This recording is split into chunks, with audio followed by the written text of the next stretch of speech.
पहले बुकलेट के डाउट, उसके बाद बाकी के। 45, हाउ मेनी बेंजाइलिक हाइड्रोजन। तुम्हें पता है बेंजाइलिक कार्बन किसको कहते हैं? बेंजीन से डायरेक्टली अटैच कार्बन। तो ये बेंजीन और इससे डायरेक्टली अटैच कार्बन कौन सा था? सॉरी, एक ही बेंजीन थी।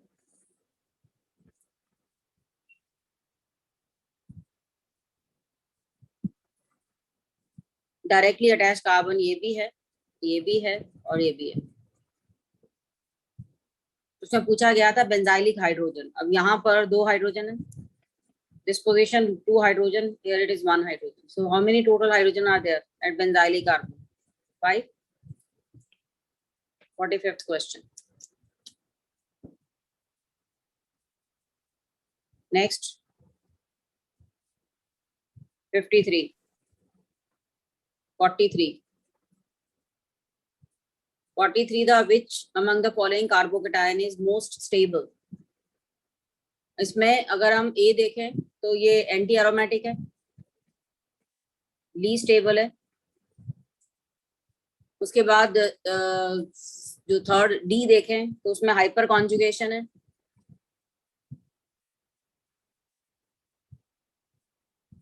देन B है, उसमें 2 बेंजीन रिंग के साथ कॉन्जुगेशन है। And the most stable is carbocation with 3 benzene, maximum conjugation. So this is the correct order of stability. 43rd question.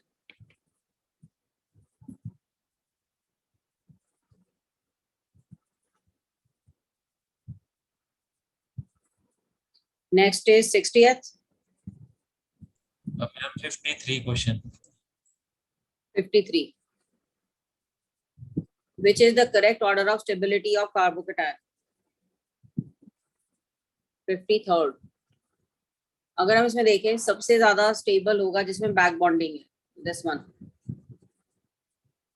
Oxygen के साथ बैक बॉन्डिंग है। Then next is primary carbocation with no pulling group, और जो last वाला था उसमें तो pulling group है, और इसमें हम रेजोनेंस ले भी नहीं सकते क्योंकि oxygen will never get positive charge. ऐसा हो ही नहीं सकता कि ऑक्सीजन का इलेक्ट्रॉन यहाँ आ जाए, ऐसी स्ट्रक्चर एग्जिस्ट ही नहीं करेगी, तो ये रेजोनेंस नहीं आएगा। रादर इसका क्या, कौन सा इफेक्ट लेंगे? Pulling effect. So this is the order of stability. 53rd question. Now 54th,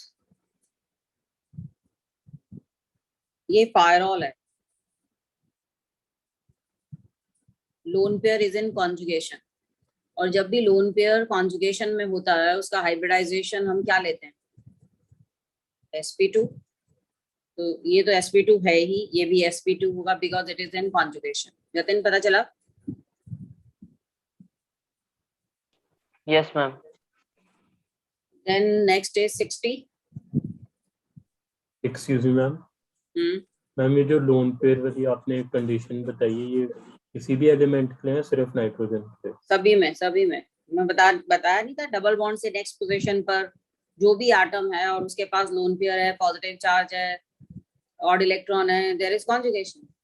नहीं मैम, तो एरोमेटिक मैं हाइब्रिडाइजेशन की बात। हाँ बिल्कुल, sp2 स्टार्टिंग में ही मैंने एरोमेटिसिटी के स्टार्टिंग में एक लाइन लिखवाई हुई है, and all atom will be sp2 hybridized. Okay. Now next is 60th question. ये लास्ट क्लास में तो बताया था कि बॉन्ड ब्रेक करने के लिए कम एनर्जी की रिक्वायरमेंट कब होती है?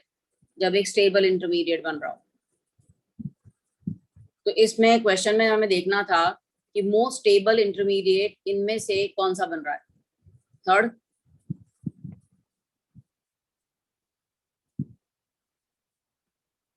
ये बॉन्ड बहुत जल्दी ब्रेक होगा, बहुत कम एनर्जी लेके ब्रेक होगा because it is going to form a most stable carbocation. So ये था delta H3. So delta H3 will be lowest. Minimum energy will be required for the formation of this carbocation. उसके बाद आएगा second वाला carbocation conjugation में है। First से जो कार्बोकेटायन बना उसमें तो कॉन्जुगेशन ज्यादा है, बेंजाइलिक है। सेकेंड वाले में 1 कॉन्जुगेशन है। देन इट इज फर्स्ट जिसका कार्बोकेटायन सेकेंडरी है, और सबसे ज्यादा रिक्वायर्ड होगा फोर्थ में, क्योंकि ये फिनाइल कार्बोकेटायन है जिसमें पॉजिटिव चार्ज कहीं भी नहीं घूम रहा, no conjugation, no delocalization, rather benzene will exert minus I effect. So highest energy will be required to prepare this carbocation. So ये क्वेश्चन था 60th. क्लियर हुआ? Yes, ma'am. 62. मैम मैम ये 60th question में third वाले को हमने सबसे पहले क्यों लिया? Benzylic carbocation, most stable carbocation, conjugate stabilization. Okay ma'am. 62 में था. Excuse me, ma'am. हाँ बोलो. मैम जो फोर्थ स्ट्रक्चर था उसके लिए हम ये भी रीजन ले सकते हैं ना कि sp2 कार्बन एटम के ऊपर पॉजिटिव चार्ज है, तो वो इसलिए लीस्ट स्टेबल होएगा. हाँ वो भी है, पर बेंजीन पे तो चाहे पॉजिटिव आए नेगेटिव आए हाइब्रिडाइजेशन sp2 भी रहता है. हाँ this could be the reason, क्योंकि sp2 है, that is why it exert more minus I effect indirectly, ये कह सकते हैं. Okay ma'am. सो 63rd में दोनों Cl हैं, डायपोल कैंसिल हो जाएंगे, डायपोल मोमेंट विल बी 0. ऐसे ही Cn है, रेगुलर ग्रुप है ना, रेगुलर ज्योमेट्री वाले ग्रुप है, डायपोल मोमेंट विल बी 0. लेकिन अगर डिस्टॉर्टेड ज्योमेट्री के ग्रुप्स लगे हों, मतलब जैसे ये ऑड इलेक्ट्रॉन वाले, अब इसमें जरूरी नहीं कि डायपोल कैंसिल हो जाए, क्योंकि ये रोटेट करते रहेंगे ना ये बॉन्ड. ऐसे ही एक और स्ट्रक्चर था SH. तो जब कभी भी जो एटम डायरेक्टली अटैच्ड है, की एटम है, उस पे लोन पेयर बॉन्ड पेयर दोनों हो, तो आइडेंटिकल ग्रुप पैरा पर होने के बाद भी उसका डायपोल मोमेंट कैंसिल नहीं होगा, नॉट 0. अगर रेगुलर ग्रुप्स हैं तो 0 हो जाएगा. रेगुलर ग्रुप्स में जैसे मान लो मिथाइल लगे होते तो रेगुलर ग्रुप्स है ना, सारे बॉन्ड पेयर, इसका dipole moment Ma'am, your voice went out for me. Could you please repeat this? If there are group with distorted geometry, like having bond pair and lone pair present on at para position, then dipole moment will not be 0. Dipoles will not be cancelled. Exactly opposite नहीं हो पाएंगे. But if groups with regular geometry, like having only bond pairs, they are present at para position, then net dipole moment will be 0. Like if methyl groups are there, cyanide groups are there, Cl groups are there, all these are regular groups.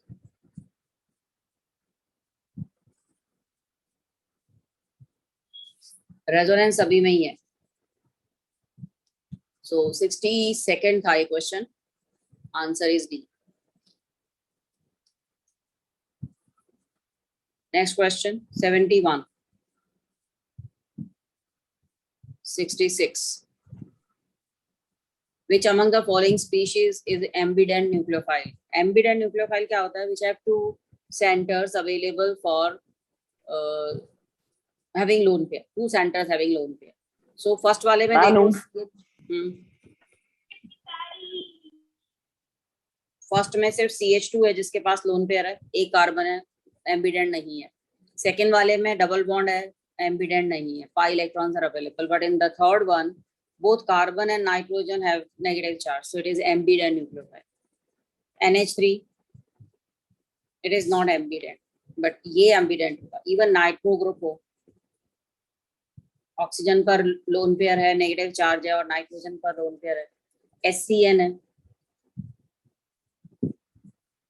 Sulphur पर negative charge, nitrogen पर lone pair, तो ये ambient nucleophile. Rather बड़ा एक interesting सा example है, ये भी एम्बिडेंट न्यूक्लियोफाइल है. How it is ambient? अगर हम इसकी रेजोनेटिंग स्ट्रक्चर देखें तो एक सेंटर कार्बन भी बन जाता है.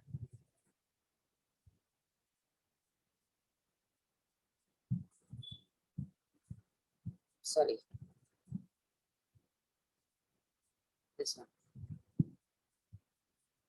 सो एम्बिडेंट हुआ ना, यहाँ पर ऑक्सीजन न्यूक्लियोफाइल है, इसमें carbon nucleophile. So all these are ambident nucleophile. ये क्लियर हुआ? Yes ma'am, clear. ये था question number 66. Like negative charge और लोन पेयर होए तो बस वो एम्बिडेंट सॉर्ट होगा. हाँ, मतलब दो सेंटर अवेलेबल हो डोनेशन के लिए, तो एम्बिडेंट में आता है. बट याद रखना, कोई न्यूक्लियोफाइल ऐसा नहीं होगा जिसपे पॉजिटिव चार्ज है. यस मैम, वो क्योंकि इलेक्ट्रॉन डेफिशिएंट होगा और न्यूक्लियोफाइल इलेक्ट्रॉन रिच होता है. उसके बाद है 59.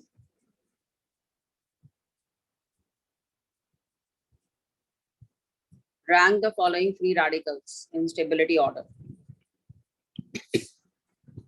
इन सब में देखिए जो सबसे स्टेबल कौन सा होगा, जिसमें मैक्सिमम रेजोनेंस भी होगी, कॉन्जुगेशन भी होगा। तो फर्स्ट वाले में देखो 2 बेंजीन रिंग है जिसमें ये डॉट डीलोकलाइज हो रहा है, तो मोस्ट स्टेबल ये वाला होगा, फर्स्ट वन।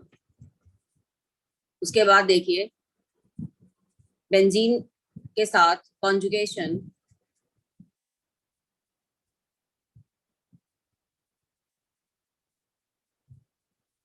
सेकंड वाले में आ रहा है, जो सेकंड वन जिसमें एक बेंजीन है, CH पे डॉट है, दूसरी तरफ डबल बॉन्ड है, तो नेक्स्ट नंबर पर स्टेबिलिटी में सेकंड आया। और थर्ड में आएगा, अब बाकी सब में बेंजीन नहीं है तो हम क्या देखेंगे, हाइपर कॉन्जुगेशन या कॉन्जुगेशन, एक और में बेंजीन है फोर्थ में, बट उसमें कॉन्जुगेशन एक ही तरफ है। इसमें देखो इधर भी कॉन्जुगेशन है, यहाँ भी कॉन्जुगेशन है, इसमें सिर्फ बेंजीन के साथ कॉन्जुगेशन है, इसके साथ हाइपर कॉन्जुगेशन। तो नेक्स्ट नंबर पर ये फोर्थ आ गया। उसके बाद आएगा सिक्स्थ जो कि टर्शरी कार्बोकेटायन, टर्शरी रेडिकल है, इसमें हाइपर कॉन्जुगेशन भी है और प्लस आई भी। ये था सिक्स्थ। अब बाकियों में अगर हम देखें बचे third and fifth. Third secondary है तो थर्ड सेकेंडरी वाला पहले आएगा,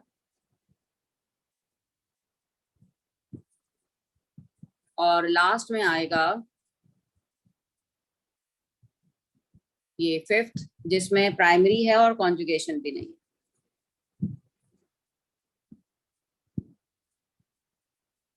तो ये था 59th क्वेश्चन, पता चल गया होगा। Excuse me ma'am, ma'am actually ना ये सारे जैसे रिकलेक्शन एक साथ अप्लाई करने में ना, और वो ऑन द स्पॉट जैसे क्वेश्चन के टाइम ना थोड़ा सा डिफिकल्टी हो रहा है उसमें। बिल्कुल होती है, होगी, it will take time. Okay ma'am, मतलब मैम मतलब कीप ऑन प्रैक्टिसिंग ऐसे ही। हाँ हाँ बिल्कुल। तो एक माइंड में रखो ना, जस्ट सबसे पहला पॉइंट क्या होगा, चेक कॉन्जुगेशन। ओके, मोर कॉन्जुगेशन मोस्ट स्टेबल, जैसे इसमें मैक्सिमम कॉन्जुगेशन या लेस कॉन्जुगेशन या लीस्ट कॉन्जुगेशन। उसके बाद देखो hyper conjugation and plus side, बस अपने आप पता चल जाएगा। Okay ma'am. हाँ जी, 59 के बाद आलम पहले क्यों नहीं बोले ये वाले क्वेश्चन। 41,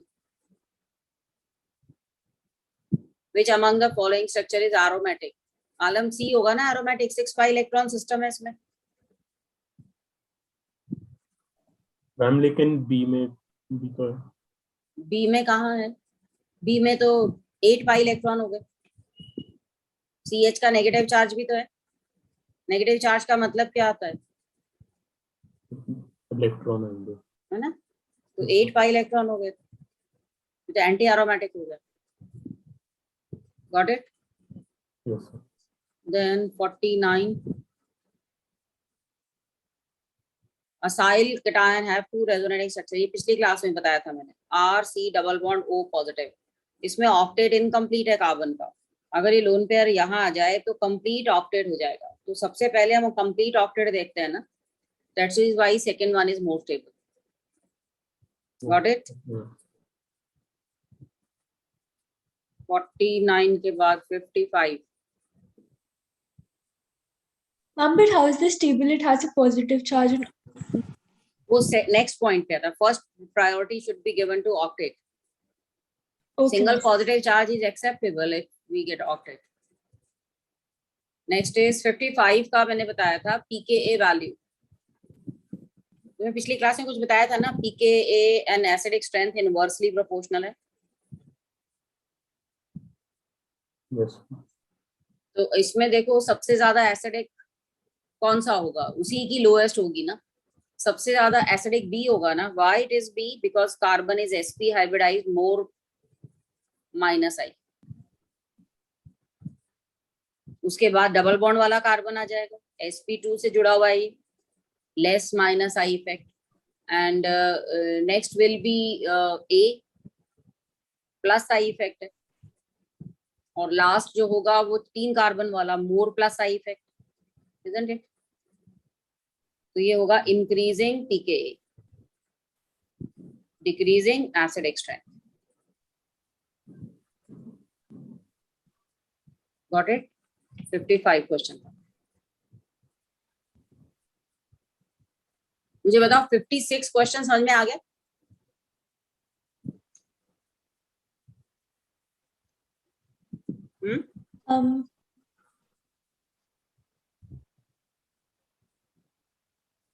पीएच लेवल अलग चीज है टन में। हाँ 56 का कोई डाउट है? बता देती हूँ मैं ये। पैरा नाइट्रो एनिलीन और नाइट्रोबेंजीन। हाँ आदित्य बताओ इसका क्या रीजन होगा, किसका डायपोल मोमेंट ज्यादा होगा?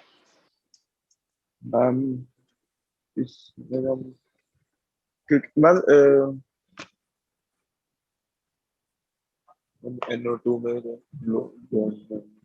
एक और भी दिया हुआ था एनिलीन। मैम सबसे पहले वाले का ज्यादा होगा क्यों होगा? क्योंकि इलेक्ट्रॉन सेंटर की तरफ जाएंगे दोनों। अब तुम जो वहाँ डायपोल की डायरेक्शन की बात कर रहे थे ना, इसका प्लस एम इफेक्ट है और इसका माइनस एम यस इफेक्ट है। मैम, तो इलेक्ट्रॉन की डायरेक्शन होगी, वेक्टर्स ऐड हो जाएंगे, तो फर्स्ट वाले का सबसे ज्यादा डायपोल मोमेंट होगा। अब बचे दो में देखो, नाइट्रो का माइनस आई भी होता है और माइनस एम भी होता है, लेकिन NH2 का क्या है, माइनस आई और प्लस प्लस माइनस आई से ये डायरेक्शन, प्लस एम से ये डायरेक्शन, तो इसका लास्ट होगा ना। Yes ma'am. तो ये रीजन के साथ लिख लें। Question number 56। मैंने तुम्हें बोला था ना संडे के टेस्ट में जो अभी असाइनमेंट के क्वेश्चन है ना उसी तरह के आएंगे, एक एक क्वेश्चन विद रीजन कर लो। सब ग्रुप्स के आई और एम इफेक्ट्स याद रखने पड़ेंगे। क्या अब याद नहीं हुए तुम्हें? मैम कुछ अभी हम कुछ है ना, की एटम पर लोन पेयर तो प्लस एम, की एटम इज अनसैचुरेटेड तो minus M. Yes ma'am, M तो हो जाता है कैलकुलेट, और आई तो सबका ही माइनस होता है एक्सेप्ट अल्काइल। ओके मैम, तो याद हो गया ना? Yes ma'am. ये पॉइंट तुम बॉन्डिंग में नहीं समझ सकते थे क्योंकि वहां प्लस और माइनस का मतलब नहीं पता था, but now you can do. Excuse me ma'am, ma'am मुझे क्वेश्चन नंबर 10 के डी पार्ट में कुछ पूछना था, मतलब उसकी वो ऑप्शन ठीक है या गलत है वो पूछना था। क्वेश्चन 10 की थर्ड पार्ट था all unlike charge separation decreases. Ma'am ये गलत नहीं होनी चाहिए क्योंकि अगर वो दूर दूर होंगे तो स्टेबिलिटी डिक्रीज करेगी। कोई भी तरह का चार्ज सेपरेशन स्टेबिलिटी कम करता है ना, लाइक या अनलाइक। अब लाइक में तो और भी ज्यादा, like charges on adjacent atom वो और अनस्टेबल करेगा, पर charge separation always decreases stability, isn't it?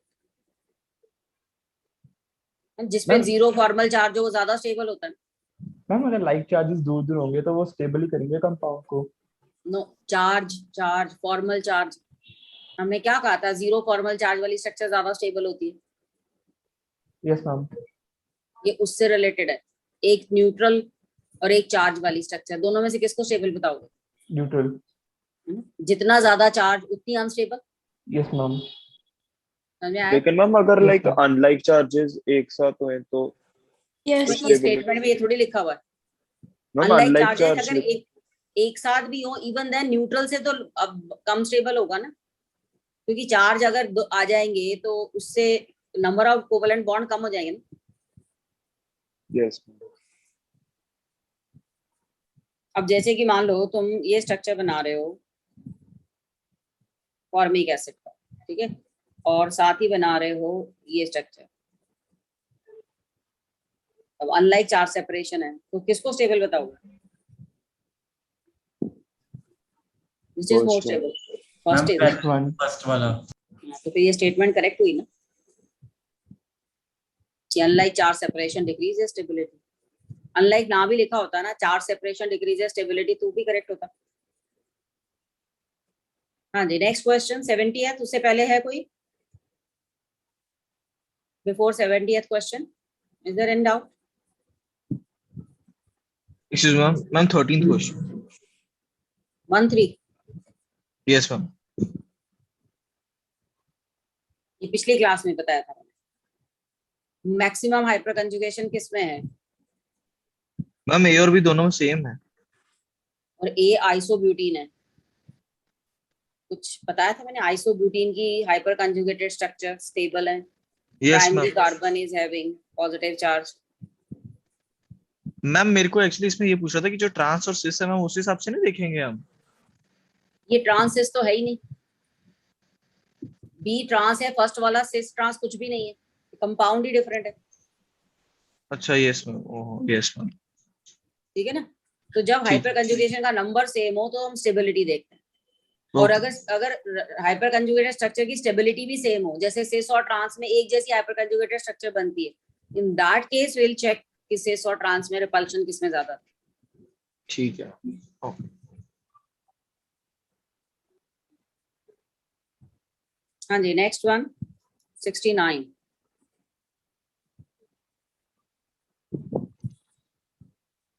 लगता है इसकी डिस्कशन वीडियो तुम लोगों ने देखी नहीं है ढंग से। 69 क्वेश्चन। अब इसमें है CF2 और ये है CCl2। कार्बीन है। कौन सा कार्बीन है ये? सिंगलेट या ट्रिपलेट? सिंगलेट है ना। सिंगलेट का कार्बन sp2 हाइब्रिडाइज्ड होता है, तो इसके पास एक वेकेंट p ऑर्बिटल है और इसके पास फुली फिल्ड ऑर्बिटल। तो क्या होगी इसमें बैक बॉन्डिंग? Yes ma'am. इन दोनों में से बैक बॉन्डिंग किसमें ज्यादा होगी? क्लोरीन। क्लोरीन में या फ्लोरीन में? क्लोरीन। बैक बॉन्डिंग कब होती है? जब साइज छोटा हो। फ्लोरीन। PF3 में जैसे, बिल्कुल वही केस है ना ये। तो कौन सा ज्यादा स्टेबल होगा? फर्स्ट वाला। तो उसमें करेक्ट मैम इसमें हम स्टेटमेंट इलेक्ट्रोनेगेटिविटी का नहीं देखेंगे? BF3 और BI3 में क्या देखते हैं हम? साइज है ना, 2p के बीच में ओवरलैपिंग ज्यादा है, क्योंकि अब इलेक्ट्रॉन फ्लोरीन है, देने लेने थोड़ी है। Yes ma'am. ठीक है, तो पहला स्टेटमेंट करेक्ट था। दूसरा देखो, CCl2 is more stable then CBr2, ये भी करेक्ट है ना, क्योंकि क्लोरीन का साइज ब्रोमीन से तो कम ही है। तीसरा दिया हुआ था सिंगलेट कार्बीन। अब ट्रिपलेट सिंगलेट कार्बीन CH2 और ट्रिपलेट कार्बीन CH2, जिसमें दोनों इलेक्ट्रॉन अलग अलग है।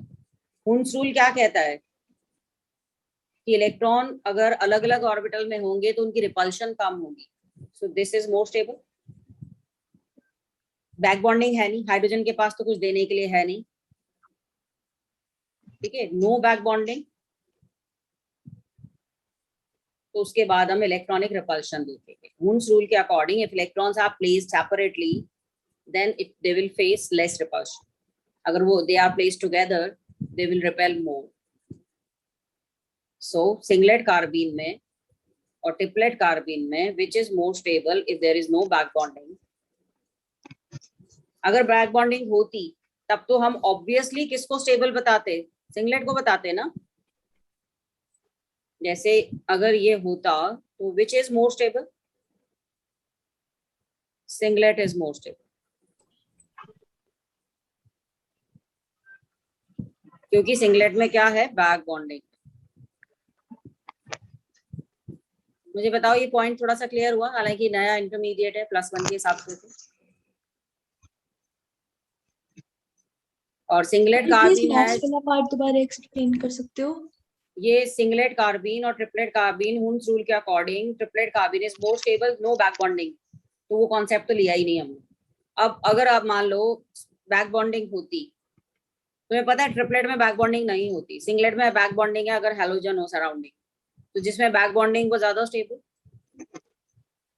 तो हाइड्रोजन वाला कार्बीन सिंगलेट वाला कम स्टेबल है, बट हैलोजन वाला कार्बीन सिंगलेट वाला ज्यादा स्टेबल है, क्योंकि उसमें बैक बॉन्डिंग। कुछ पता चला? मैम ट्रिपलेट वाले में बैक बॉन्डिंग क्यों नहीं हो सकती? क्योंकि ये कार्बन sp हाइब्रिडाइज्ड है और दोनों इलेक्ट्रॉन वेकेंट p ऑर्बिटल में पड़े हुए हैं। इसका मतलब कोई खाली p ऑर्बिटल है ही नहीं जिसमें इलेक्ट्रॉन एक्सेप्ट कर सके। Okay ma'am. तो आंसर ए हो गया ना, 1 2 4। क्योंकि थर्ड इज रॉन्ग, क्योंकि सिंगलेट कार्बन को ज्यादा स्टेबल बताया हुआ है CH2 वाले। हो गया 69। अगला क्वेश्चन। एक्सक्यूज मी मैम, एक मिनट, 70th आ गया किसी का? हाँ बोलो। मैम मेरे को क्वेश्चन 87 में एक चीज पूछनी है कि मैम उसका बी पार्ट हो सकते हैं आंसर?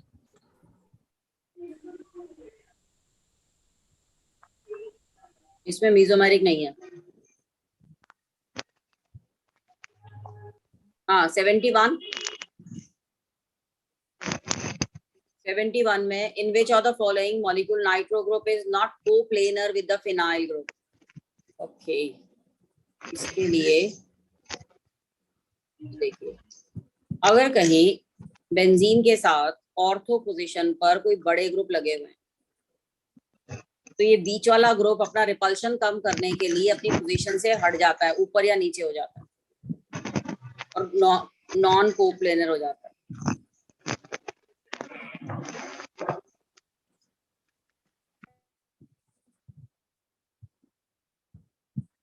नॉन कोप्लेनर हो जाता है, इसको कहते हैं ऑर्थो से क्राउडिंग हो जाती है। ऑर्थो पोजीशन पर बड़े ग्रुप आ जाने से क्राउडिंग हो जाती है। हम बल्कि ग्रुप्स ऑन ऑर्थो से निकालते हैं ना। हाँ, बल्कि groups on ortho position crowding करते हैं और उसको नॉन को पुश कर देंगे ऊपर या नीचे की तरफ, ताकि वो रिपल्शन को मिनिमाइज कर सके। ऐसे होता है अगर बड़ा ग्रुप प्रेजेंट है,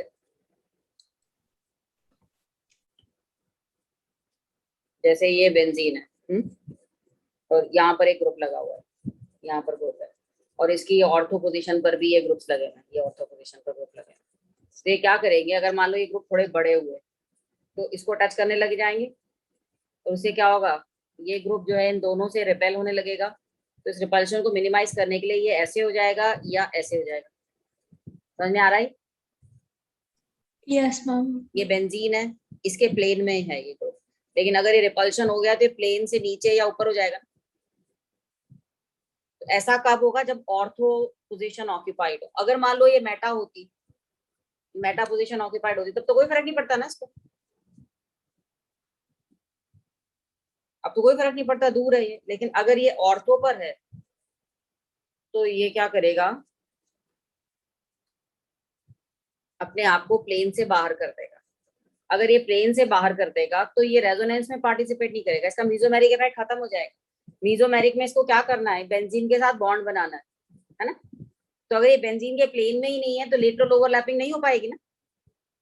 तो समझ रहे हो, इसके एक टर्म यूज करते हैं कंपटीशन के लिए, ये बता रही हूँ मैं, स्टेरिक इनहिबिशन ऑफ रेजोनेंस। तुम साइनॉप्सिस में भी देखना कहीं मिलेगा तुम्हें, स्टेरिक इनहिबिशन ऑफ रेजोनेंस। मतलब जब एक ग्रुप नॉन प्लेनर हो जाता है, नॉन कोप्लेनर हो जाता है, तो उसका मीजोमेरिक इफेक्ट खत्म हो जाता है, वो अपने इलेक्ट्रॉन शेयर नहीं कर पाता बेंजीन के साथ, ऐसे नॉन कोप्लेनर हो जाएगा। समझ में आ रहा है? और रेजोनेंस में पार्टिसिपेट भी नहीं करेगा। ये कुछ समझ में आया? लिख लीजिए इसको। मैम जैसे हमने वो ब्रिज हेड कार्बन वाला एक केस करा था, वैसे ही हाँ, जैसे वो इसमें भी नॉन कह सकते प्लेनर हो, हो जाता है। हाँ तो ऐसे ये नॉन कोप्लेनर हो जाता है। यस, तो इस पॉइंट को नोट कर सकते हैं। मैम अगर किसी एक ही ऑर्थो पोजीशन पे या ग्रुप, अब नहीं होगा, दोनों, both the ortho positions are occupied if both the ortho positions have bulky groups। मान लो दोनों जगह क्लोरीन लगा हुआ, तब तो बल्कि है नहीं, क्लोरीन तो छोटा सा एटम है। बल्कि group, it will make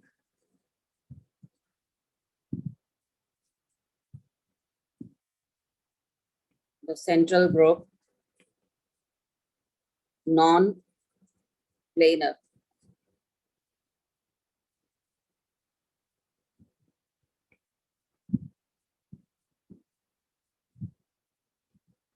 And doesn't participate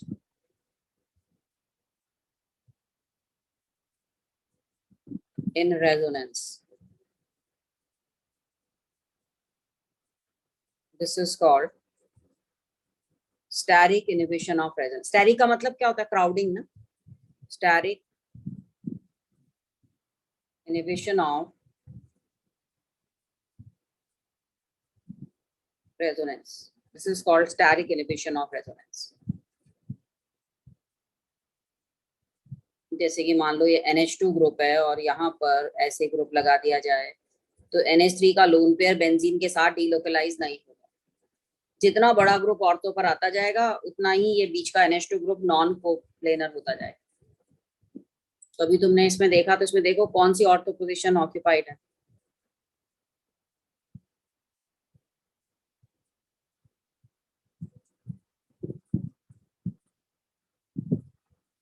तो मैम जैसे ये जो NO2 है इसका माइनस एम इफेक्ट भी नहीं होएगा ना?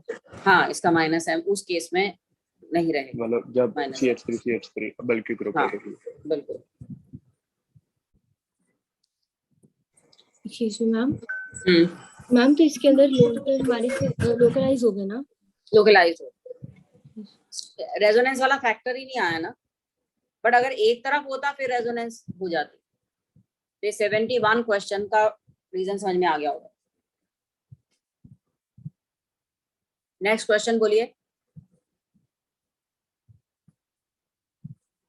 तुम्हें पता है प्रैक्टिस करने के लिए तुम्हारी बुकलेट के बैक क्वेश्चन अगर एक एक क्वेश्चन समझ के कर लो ना, पूरा टॉपिक रिवाइज हो जाता है। So please do it properly. 74th question. 74th में हमें कुछ बॉन्ड दे हुए हैं और उसकी एनर्जीज निकालनी थी। ये फर्स्ट है और यहाँ वही कॉन्सेप्ट लगेगा, उस बॉन्ड को तोड़ना आसान है जिसका इंटरमीडिएट स्टेबल हो। और जब बॉन्ड एनर्जी की बात हो रही हो तो हम होमोलिटिक फिशन करवाते हैं।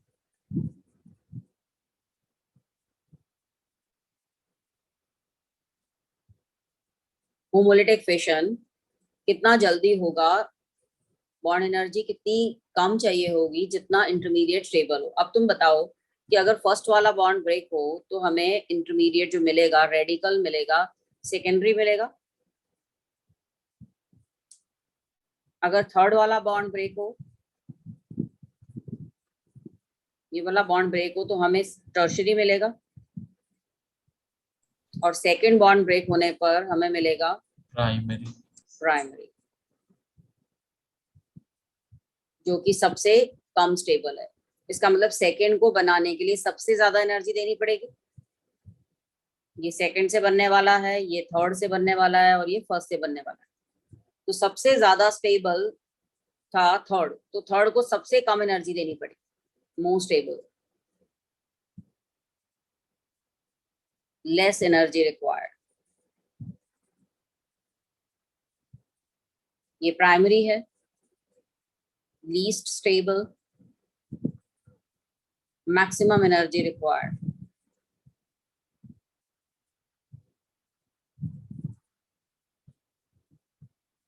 तो इनके बीच में आ गया ये फर्स्ट। तो this will be the correct order. हम ये साइक्लोहेक्सेन है। हम ये साइक्लोहेक्सेन है ना? साइक्लोहेक्सेन है। Okay. Cyclohexyl methyl. Ma'am, how do we know this is going to be homolytic fission? Bond energy का मतलब क्या है? Energy required to break the bond Okay, ma'am. Into atoms. तो एटम में तो तभी चेंज होगा ना जब बराबर इलेक्ट्रॉन चला गया। बॉन्ड एनर्जी को यही कहते हैं, energy required to break the bond into atoms. Okay, ma'am, तो जब भी हमें बॉन्ड डिसोसिएशन एनर्जी के बारे में पूछा है मतलब होमोलिटिक फिशन ही हो रही है। होमोलिटिक फिशन होगा। एक्सक्यूज मी मैम, हम ये ऑप्शन है नहीं 2 1 3 है तो सही। डी ऑप्शन देखो, उसको ऐसे दिया हुआ है, ये बात तो एक ही है ना। Okay sorry. हाँ जी, नेक्स्ट वन 73। 73rd में था correct order of stability of intermediate carbocation. अब तुम इसमें एक चीज हमेशा भूल जाते हो, बैक बॉन्डिंग, तो वही मिस्टेक हो जाती है। BF3 का दिमाग में रखा करो, अपने आप याद आ जाएगा, वेल नोन एग्जाम्पल है। तो ये सबसे ज्यादा स्टेबल होने वाला है, मैक्सिमम बैक बॉन्डिंग।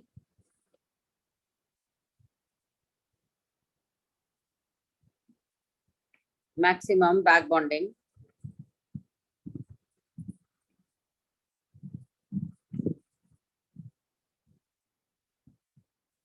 अब दूसरे वाले में इथाइल है, no back bonding and hyperconjugation. और लीस्ट स्टेबल होगा जहां 3 फ्लोरीन नेक्स्ट पोजीशन पर आ गया। बैक बॉन्डिंग तो यहाँ भी नहीं है, पर ये जो CF3 है इसका कौन सा इफेक्ट है, -I and reverse hyper conjugation. ये तो खींचने वाला इलेक्ट्रॉन।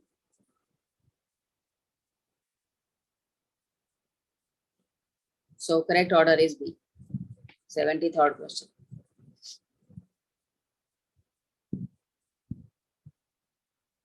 Next 87. 87 से पहले है किसी का?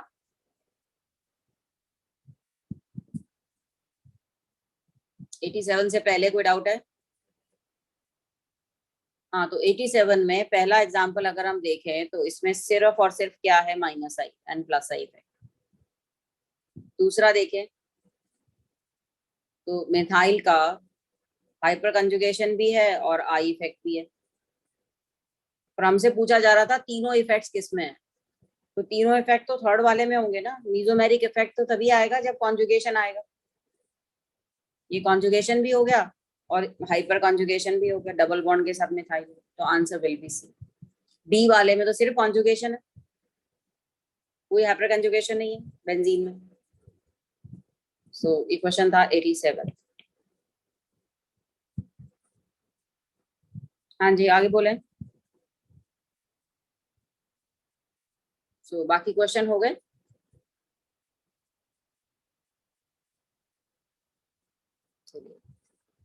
आज आइसोमेरिज्म की वीडियो मैंने डाली थी, देखी है किसी ने?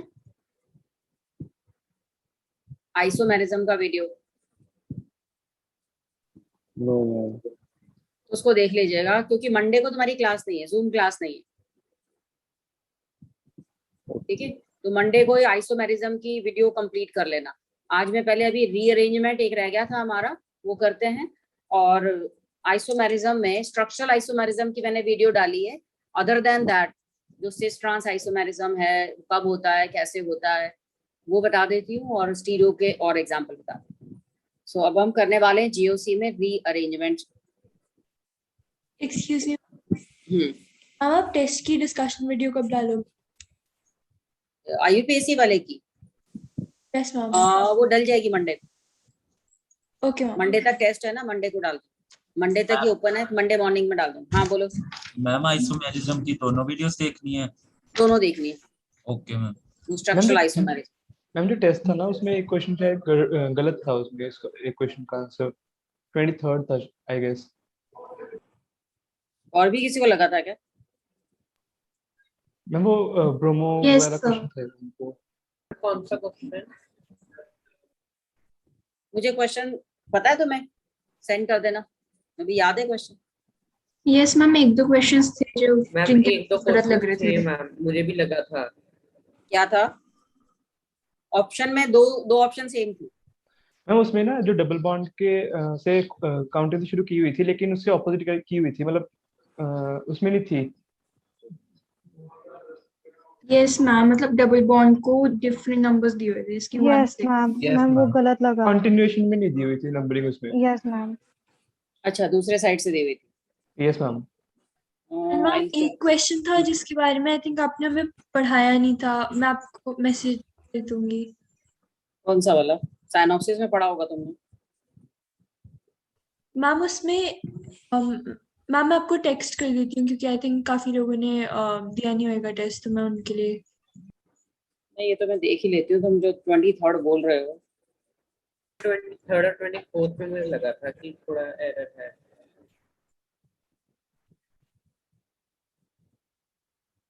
यस मैम, मुझे भी सेम थे।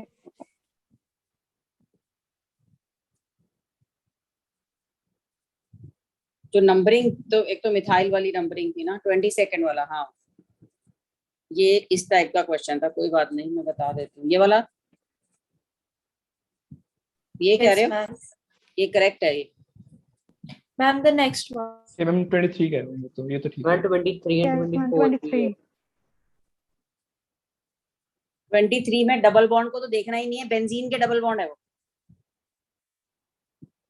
बेंजीन के डबल बॉन्ड को डबल बॉन्ड का स्टेटस नहीं मिलता है, उनकी ना तो लोकेशन देखी जाती है, उनको इस तरह से ट्रीट किया जाता है। समझ में आया ये? कभी भी हमने बेंजीन के डबल बॉन्ड को फोकस करते हुए नंबरिंग की है? मैम फिर हम नंबरिंग वैसे भी चेक करेंगे कि दोनों डबल बॉन्ड डबल बॉन्ड का स्टेटस ही नहीं है ना, उसको एल्कीन का स्टेटस ही नहीं मिला हुआ। You can write like this और दिस, कोई फर्क पड़ेगा? No ma'am. फिर ये क्लास में बताया था मैंने, करेक्ट है ये question. Ma'am same in the next one, वहां भी तुमने यही मिस्टेक किया होगा फिर। हाँ, दोनों कंटिन्यूएशन में क्वेश्चन है ना, तो अब याद रखना बेंजीन के डबल बॉन्ड को डबल बॉन्ड का स्टेटस नहीं मिला हुआ, वो किसी एक जगह पर फिक्स ही नहीं है। क्लियर हुआ कुछ? Yes ma'am. याद रखना इसको, सही था वो क्वेश्चन। मैम 10th और 17th क्वेश्चन सेम नहीं थे? वर्डिंग क्वेश्चन सेम है, वो एक सेपरेट इशू है, वो हो सकता है, पर ये एरर नहीं है आंसर में। ठीक है एक्सक्यूज मी मैम, मैम आपने हमें इनॉल्स के बारे में पढ़ाया है? इन पता है और ऑल भी Yes, पता है, ma'am. तो फिर इनॉल हो गया कि नहीं हो गया? अगर हमारे पास इन है, डबल बॉन्ड है और OH है, तो उसको क्या कहोगे?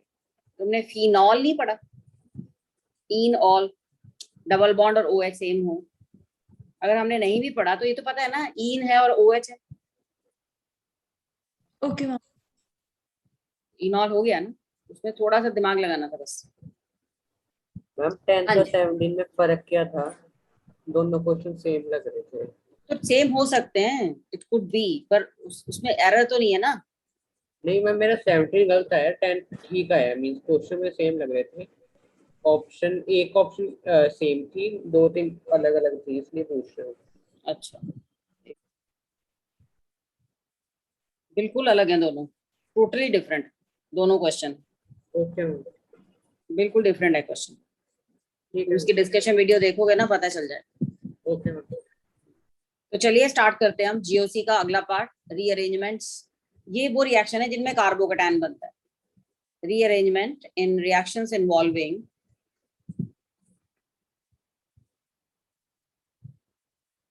कार्बोकैटायन। डिटेल में ये 12th में है, अभी जस्ट रीअरेंजमेंट क्या होता है मैं तुम्हें बता देती हूँ। अब ये देखिए, हमने लास्ट क्लास में मार्कोनिकॉफ रूल किया था, याद है? रिचर बिकम्स मोर रिचर, है ना? और जैसे हम HBr ऐड करवा रहे हैं, तो पहले कौन अटैक करेगा? एल्कीन में हाइड्रोजन। इलेक्ट्रोफिलिक एडिशन होती है। यस।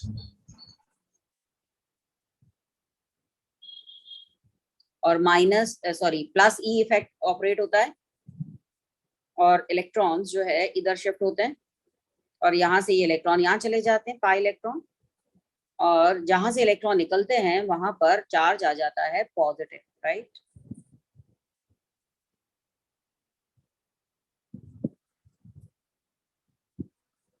ये पॉजिटिव, ये एक सेकेंडरी कार्बोकैटायन। अगर कहीं कार्बोकैटायन के नेक्स्ट पोजीशन पर ब्रांचिंग हो, तो कार्बोकैटायन के सामने एक ऑप्शन होती है कि अपने आप को और स्टेबल कर ले। अगर सपोज ये हाइड्रोजन ये दोनों इलेक्ट्रॉन लेके इधर शिफ्ट हो जाए, इसको हाइड्राइड शिफ्ट कहते हैं, H negative shift, hydride shift जो सबसे ज्यादा प्रेफर्ड शिफ्ट है। अगर ये हाइड्राइड यहाँ चला जाए तो क्या होगा? पॉजिटिव चार्ज इस C पर आ जाएगा, और इधर का जो पॉजिटिव चार्ज है वो खत्म हो जाएगा। Now this carbocation is tertiary, और तुम्हें पता है tertiary carbocation is more stable.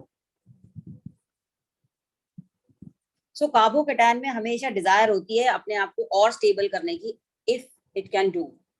तो अगर एक सेकेंडरी कार्बोकैटायन के नेक्स्ट पोजीशन पर ब्रांचिंग है और वहां से अगर हाइड्राइड शिफ्ट हो जाए, तो ये सेकेंडरी कार्बोकैटायन टर्शियरी बन सकता है, इसीलिए वो रीअरेंज होना प्रेफर करता है।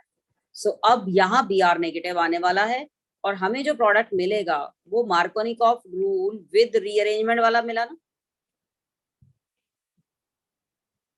जो हमने एक्सपेक्ट भी नहीं किया था।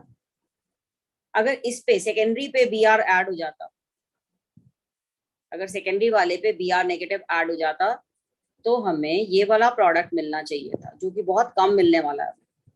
ये तो सिंपल मार्कोनिकॉफ प्रोडक्ट है, but the major one will be this, क्योंकि यहाँ रीअरेंजमेंट हुआ। So carbocation have tendency to get rearranged, especially अगर प्राइमरी है तो वो सेकेंडरी में होना चाहेगा, सेकेंडरी है तो वो टर्शरी में जाना चाहेगा, और जहां तक ये सबसे ज्यादा स्टेबल नहीं हो जाता तब तक ये रीअरेंज होते जाएंगे। तो ये था मार्कोनिकॉफ एडिशन विद रीअरेंजमेंट, लिख लीजिए।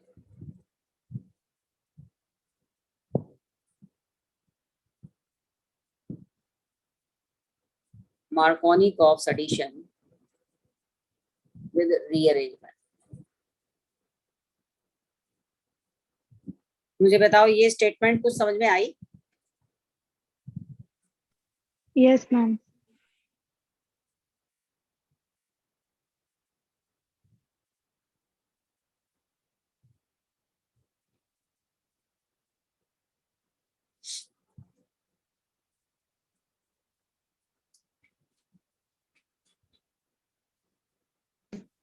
मैम आपने ये जो HBr ऐड हुआ है उसमें Br ये नहीं लिखा हुआ। डबल बॉन्ड इलेक्ट्रोफाइल है, सॉरी डबल बॉन्ड न्यूक्लियोफाइल है, तो उस पे इलेक्ट्रोफाइल ही अटैक करेगा ना। Yes ma'am.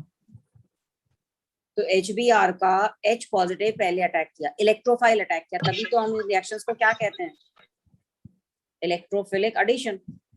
और ये RDS है, रेट डिटर्मिनिंग स्टेप। उसमें कार्बोकैटायन बना, पर Br नेगेटिव इस पॉजिटिव चार्ज पर जाए उससे पहले काफी सारा सेकेंडरी कार्बोकैटायन रीअरेंज हो जाए मैम टर्शरी में ना। टर्शरी। सो टर्शरी सबसे ज्यादा हमारे सामने अवेलेबल होगा, तो उस पे Br नेगेटिव मैक्सिमम जाएगा, so will get the major product this one. Secondary हमें मिलेगा पर बहुत कम मिलेगा, क्योंकि most of the secondary carbocation will be rearrange. हाँ बोलो मैम, ये तभी होगा ना अगर लाइक साथ में ब्रांचिंग वगैरह। हाँ, साथ में ब्रांचिंग और पहले से ज्यादा स्टेबिलिटी होने की पॉसिबिलिटी होगी। Yes ma'am. सो इंडिपेंडेंट रीअरेंजमेंट नहीं है, ये एक रिएक्शन के बीच में कहीं रीअरेंजमेंट हुआ है। हमने मार्कोनिकॉफ के अकॉर्डिंग रिएक्शन स्टार्ट की, पर देखा कार्बोकैटायन के सामने ऑप्शन थी रीअरेंज होने की, और याद रखिएगा सारे इंटरमीडिएट में सिर्फ कार्बोकैटायन में ही ये टेंडेंसी है, ओनली कार्बोकैटायन कैन रीअरेंज, बाकी रेडिकल कार्बन आयन जैसे हैं वैसे ही रहते हैं। एक्सक्यूज मी मैम, मैम आप एक ऐसी एग्जांपल बता दो जिसमें नहीं होगा हाइड्रोजन शिफ्ट। बताती हूँ मैम, ये इसीलिए हो रहा है ना क्योंकि नेक्स्ट स्टेप जो था वो मोर स्टेबल स्टेट में था। हाँ तो बिल्कुल, it leads to give more stable intermediate. अगर उसको स्टेबिलिटी नहीं मिल रही तो क्या जरूरत है उसको रीअरेंज होने की। Yes ma'am.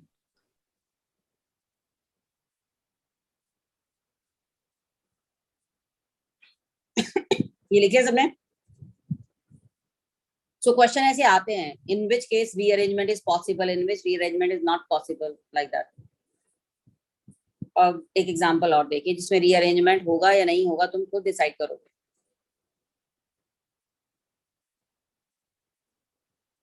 हाँ जी बताइए।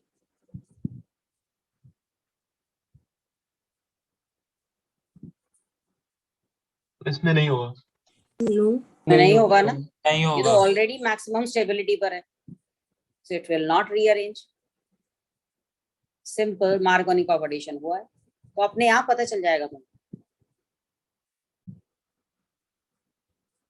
अगर ये ऐसे होता और पूछा जाता कि क्या रीअरेंजमेंट होगा,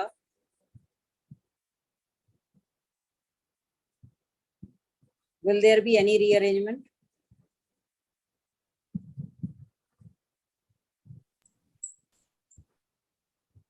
जसजीत लिख लेंगे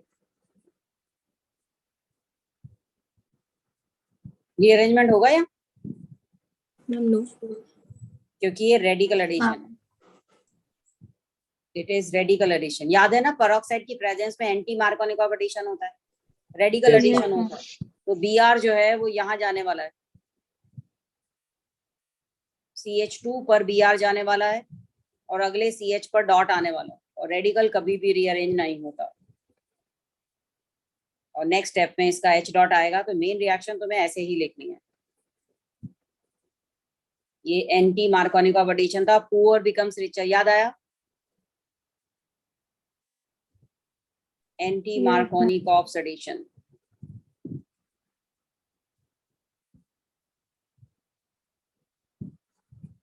नो रीअरेंजमेंट।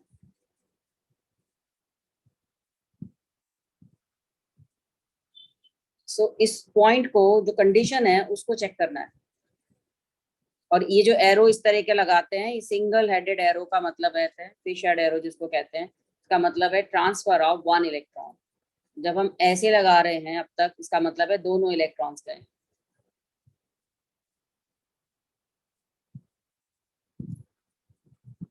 ये इस तरह का एरो होमोलिटिक फिशन के लिए होता है।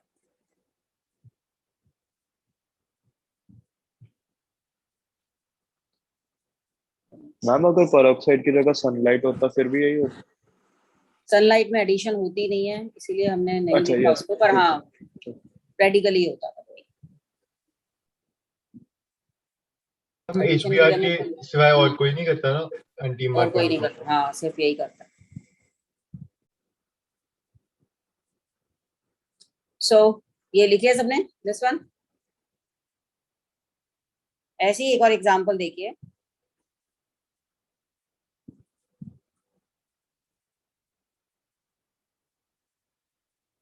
इसमें हमने एडिशन करवाया है HCl का। अब तुम फिर से बता रही हूँ मैं, बेंजीन के डबल बॉन्ड एल्कीन के डबल बॉन्ड नहीं है। चाहे हम ऐसे लिखें बेंजीन के डबल बॉन्ड को, या फिर इस तरह से लिख दें, कोई फर्क थोड़ी पड़ता है। दैट इज वाई बेंजीन के डबल बॉन्ड को तुम भूल जाओ, इसकी जगह इसको सर्कल की तरह मानो।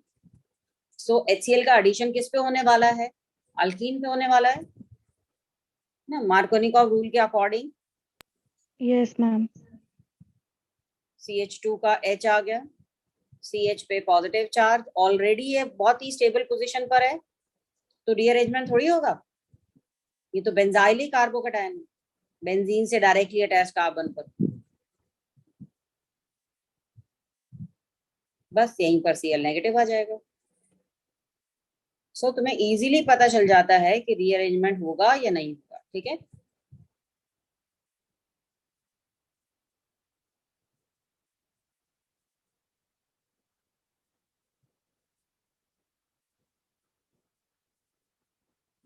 तो अगर बेंजीन में डबल बॉन्ड बना भी दिए जाए ना, तो भी उसको you should take it like this, ring की तरह ही लेना उसको, ये घूम रहे हैं।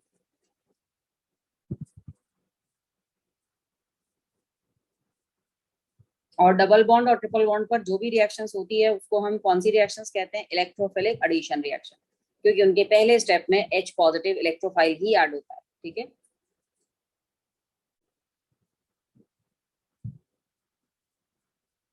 सो अगला एग्जांपल देखिए। अगर मान लीजिए कोई स्मॉलर रिंग है, लेस देन 6 मेंबर रिंग, और उसके ऊपर कार्बन पर अगर कहीं पॉजिटिव चार्ज आ जाए। पहले एग्जांपल देखिए, जैसे कि मान लो इसमें हमने HCl डाला। फर्स्ट स्टेप एज यूजुअल जैसे हमेशा हम करवाते हैं, ये कार्बोकैटायन बना। एक चीज याद रखिएगा, less than 6 member ring are unstable, क्योंकि एंगल स्ट्रेन बहुत ज्यादा है। Ring having carbon less than 6 are less stable. 6 से ज्यादा वाली भी less stable, and more than 6 are also less stable. वो तो ठीक है मैम, उनके बीच में एंगल 120 बन जाता है। हाँ, एंगल ज्यादा करवाया था। तो जो कोई भी कंपाउंड है ना, वो अपने आप का एंगल बढ़ाना चाहता है। 4 मेंबर्ड है, वो 5 में चेंज होना चाहता है, 5 मेंबर्ड 6 में चेंज होना चाहता है, 6 पे जाके स्टेबल हो जाता है। ऐसे ही 7 मेंबर्ड रिंग 6 में होना चाहती है। तो यहाँ पर क्या है, एक टर्म आती है रिंग एक्सपेंशन, और ये टर्म क्या है जरा ध्यान से देख लें। अब ये पॉजिटिव चार्ज है, होगा क्या, ये बॉन्ड के इलेक्ट्रॉन, इस बॉन्ड के इलेक्ट्रॉन को, सॉरी, ये इलेक्ट्रॉन यहाँ से शिफ्ट हो जाएंगे टुवर्ड्स दिस कार्बन। अब मैं ड्रॉ करने वाली हूँ, जरा ध्यान से देखिएगा। तो दोनों इलेक्ट्रॉन इस बॉन्ड से शिफ्ट होकर इधर चले गए, और उससे क्या हुआ, लॉस ये वाले कार्बन को हुआ ना। पहले ध्यान से देखिए, ये दोनों इलेक्ट्रॉन जो थे अपनी ओरिजिनल पोजीशन से शिफ्ट होके इधर आ गए।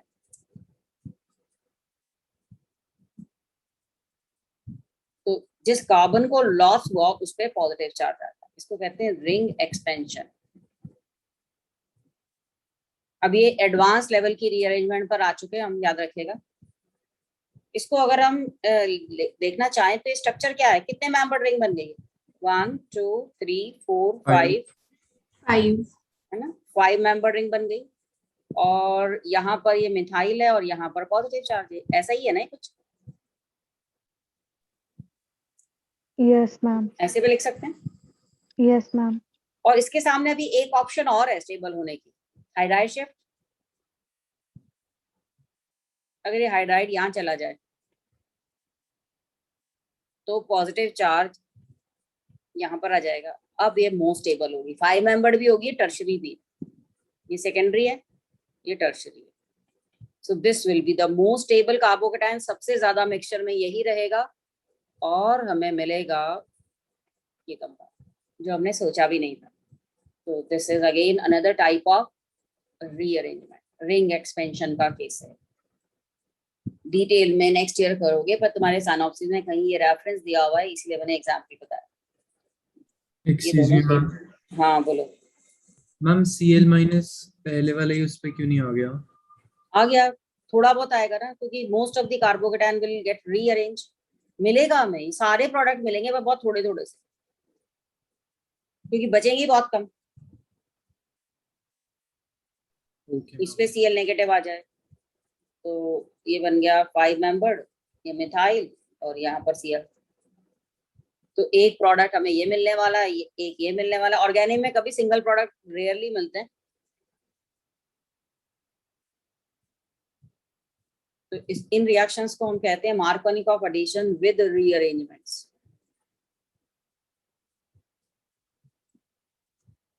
और ऐसा तभी होगा अगर कार्बोकेटाइन जिस कार्बन पे आ रहा है वो स्मॉलर रिंग से अटैच हो। तुम देखो जरा यहाँ पर 4 मेंबर रिंग से डायरेक्टली अटैच कार्बन पर positive charge. Excuse me ma'am. Ma'am इसमें हाइड्राइड शिफ्ट इसलिए हुआ है ना क्योंकि जो कार्बोकेटाइन और टर्शियरी कार्बन का है। टर्शरी, हाँ बिल्कुल, सेकेंडरी से टर्शरी मोस्ट स्टेबल है। यस।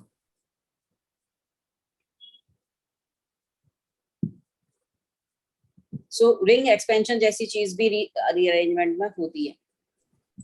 मैम वो बता दो कि दूसरा प्रोडक्ट कौन सा मिलेगा? पहला तो ये मिल गया, इस कार्बोकेटाइन के ऊपर अगर आ जाए, उसके बाद इस 5 मेंबर रिंग वाले कार्बोकेटाइन पर आ जाए तो सेकंड मिलेगा, इस पे आ जाए तो ये थर्ड मिलेगा।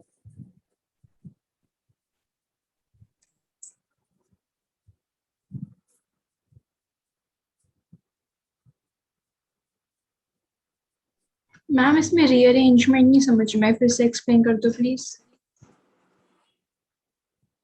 स्मॉलर रिंग से डायरेक्टली अटैच कार्बन पर अगर पॉजिटिव चार्ज आ जाए तो कार्बोकेटाइन अपनी रिंग को एक्सपेंड करना चाहेगा, मतलब ये कंपाउंड अपनी रिंग को एक्सपेंड करना चाहेगा। उसके लिए क्या करेगा, इस बॉन्ड के जो इलेक्ट्रॉन्स है, कोई भी सराउंडिंग बॉन्ड के इलेक्ट्रॉन को लेकर ये बॉन्ड यहाँ बनना शुरू हो जाएगा। मतलब इसके इलेक्ट्रॉन का भी लॉस हो गया ना, जो इसने शेयरिंग के लिए दिए थे। तो दोनों इलेक्ट्रॉन इधर से शिफ्ट हो गए, यहाँ जा रहे हैं, इधर जा रहे हैं। मतलब ये वाला बॉन्ड बन रहा है, this bond will be form with 2 electron, इधर आ गए दोनों इलेक्ट्रॉन। यस मैम, ये समझ गई, हाइड्रोजन की रीअरेंजमेंट। हाइड्रोजन में ये दोनों हाइड्रोजन जो है, हाइड्रोजन के दोनों इलेक्ट्रॉन जो है वो दोनों हाइड्रोजन के इलेक्ट्रॉन लेकर हाइड्रोजन यहाँ आ गया। तो इसका मतलब जो ये कार्बन था इस पे पॉजिटिव चार्ज आ जाएगा।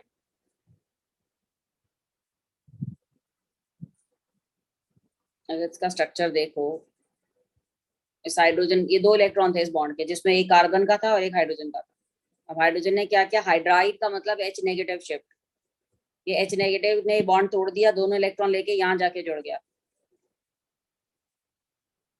अगर ये यहाँ जाके जुड़ जाता है तो इसका पॉजिटिव चार्ज खत्म हो जाएगा, पर जहां से निकला वहां पॉजिटिव चार्ज आ गया ना। Got it? Yes ma'am.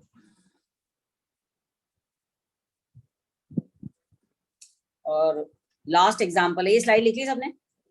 ये हाइड्रोकार्बन में फिर से करेंगे, so no need to worry about this. Just मैं एक टाइप बता रही हूँ जिसको बाद में डिटेल में करेंगे। ये है 7 मेंबर रिंग और ये डबल बॉन्ड, और फिर से हमने इसमें HCl डाला। एज यूजुअल सबसे पहले H जाने वाला है, किसी भी जगह पर लगा दो। हमने H यहाँ लगाया, यहाँ पॉजिटिव चार्ज है, एक 7 मेंबर रिंग के ऊपर पॉजिटिव चार्ज है।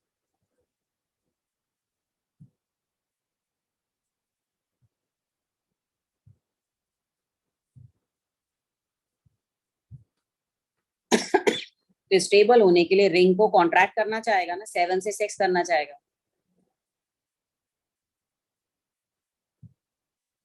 रिंग कॉन्ट्रैक्शन में केस क्या होगा ये देखिएगा।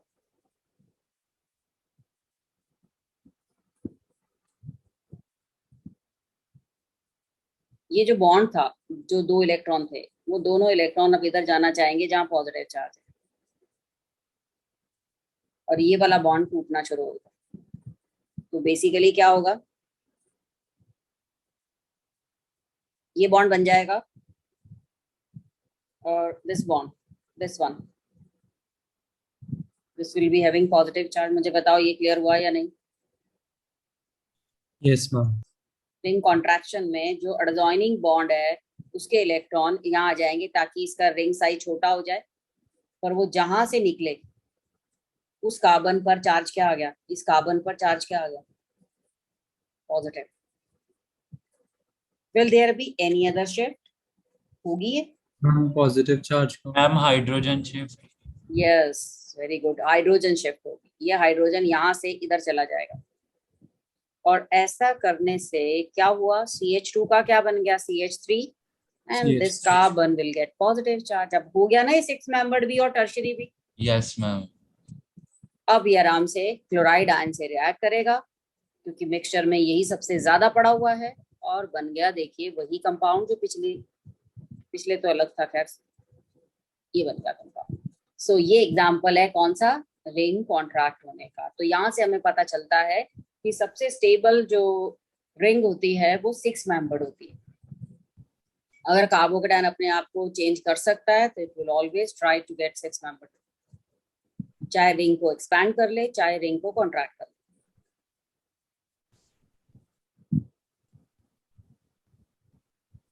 और इसके साथ ही हमारा GOC टॉपिक खत्म हो गया।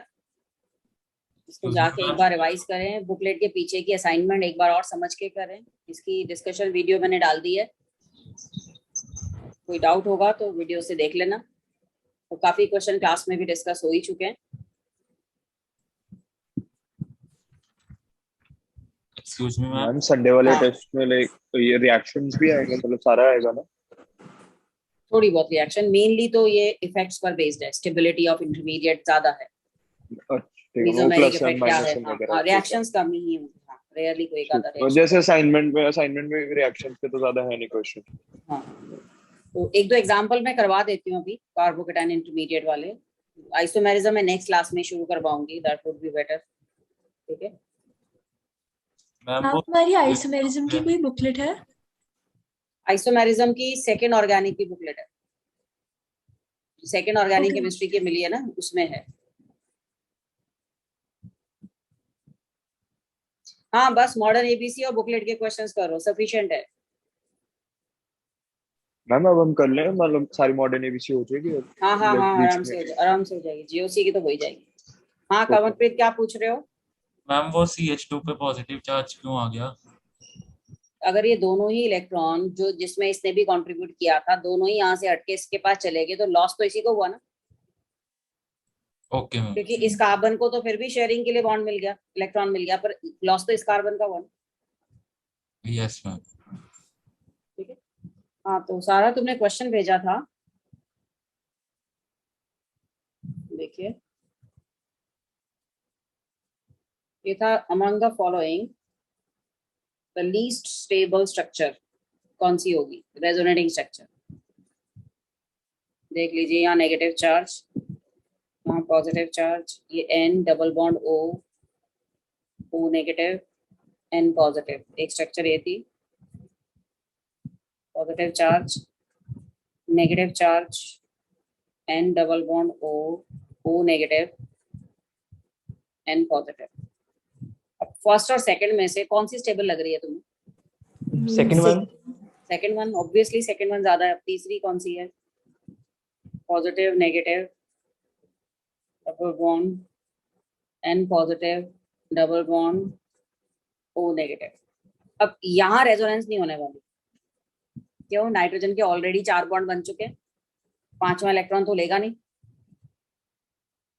Yes ma'am. है ना? अगर लेगा भी तो ऐसे ही लेगा, ऐसे कहीं ले सकता था। ओके। ये पॉसिबल हो सकता था। अब लास्ट वाला था यहाँ पॉजिटिव, ये डबल बॉन्ड, ये डबल बॉन्ड और N O negative and O negative.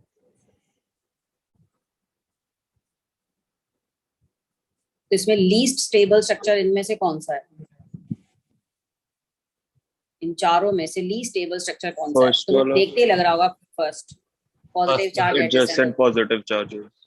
Yes ma'am. ठीक है, बाकी सब मैम में कोई अगर ना हम कोई इसका ऑर्डर बनाए स्टेबिलिटी का, वो क्या बनेगा?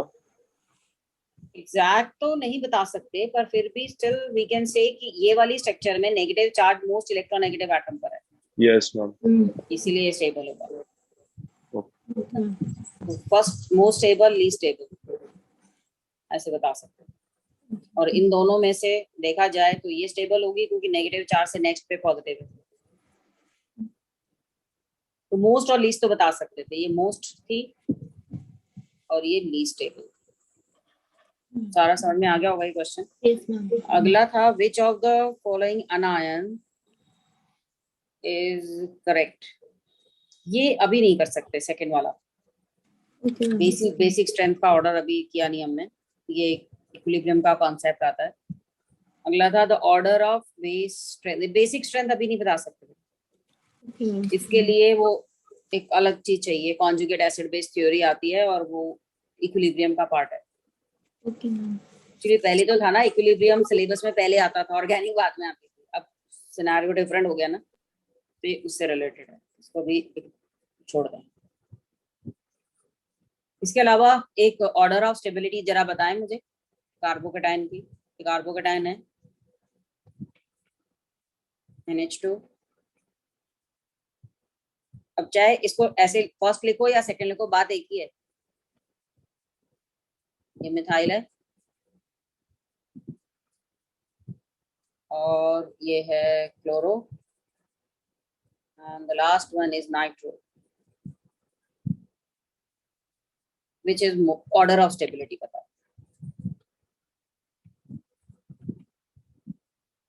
order of stability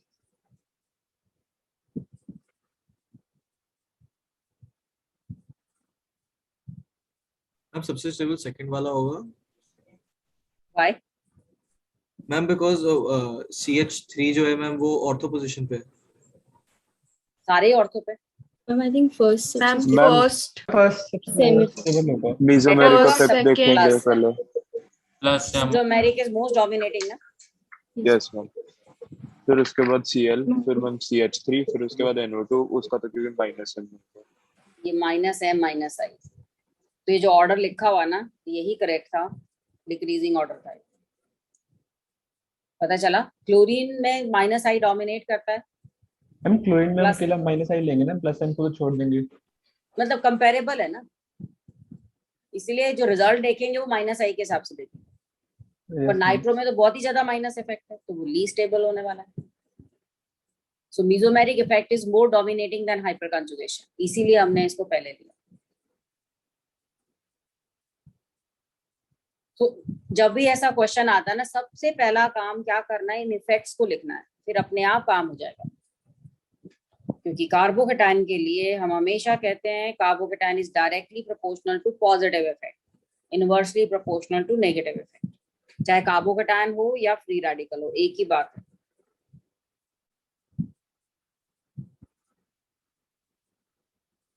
excuse ma'am, हमें बताओगे वापस कि फर्स्ट वाला सबसे स्टेबल क्यों है मैम? प्लस है लोन पेयर नाइट्रोजन पे, प्लस है is more dominating than hyperconjugation. Okay, इसमें आई इफेक्ट नहीं आएगा मैम? माइनस आई होगा ना, पर माइनस आई डोमिनेटिंग नहीं है ना, प्लस एम तो ज्यादा डोमिनेटिंग। यस मैम, ठीक है।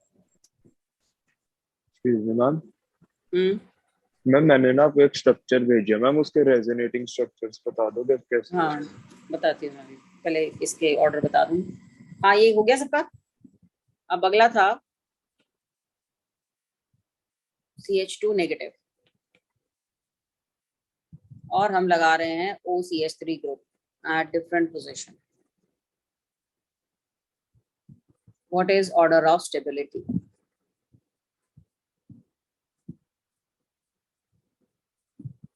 अगर इनके आंसर तुम्हारे ठीक हो गए ना, तो मैं इफेक्ट्स का यूज आराम से पता चलेगा, पर तरीका वही है जो मैंने बताया, right type of effect answer निकालने से पहले। फर्स्ट में तो कुछ ग्रुप भी नहीं है, सेकंड में क्या इफेक्ट है इसका? माइनस आई या mesomeric? Plus M. Will you take mesomeric? No mesomeric नहीं होता। मेटा पोजीशंस पर मेसोमेरिक नहीं लेते। अब ये ऑर्थो है, कौन सा इफेक्ट है? Plus M and minus I. और माइनस आई क्या है? मैक्सिमम मैक्सिमम वाई क्योंकि क्लोज है। क्लोज है मैम ऑर्थो पोजीशन। बिल्कुल। लास्ट वाले में प्लस एम है, माइनस आई मिनिमम। मिनिमम। और हमारा ये है कार्बन आयन, और कार्बन आयन में हम क्या कहते हैं? Stability is directly proportional to minus effect and inversely proportional to plus effect. कोई भी हो प्लस या माइनस वाला इफेक्ट, चाहे मेसोमेरिक हो या इंडक्टिव हो। तो अब देखते हैं हम ऐसा कौन है जिसमें माइनस इफेक्ट है। हम सेकंड सबसे फिर ज्यादा, फर्स्ट, फिर फर्स्ट, थर्ड, फिर फिर थर्ड, फिर थर्ड, फिर और लास्ट में फोर्थ, क्योंकि माइनस इफेक्ट कम है, प्लस इफेक्ट ज्यादा है। तो पता चल गया ना।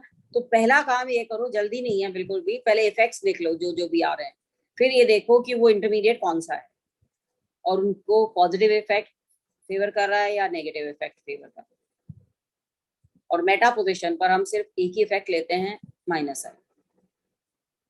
Got it?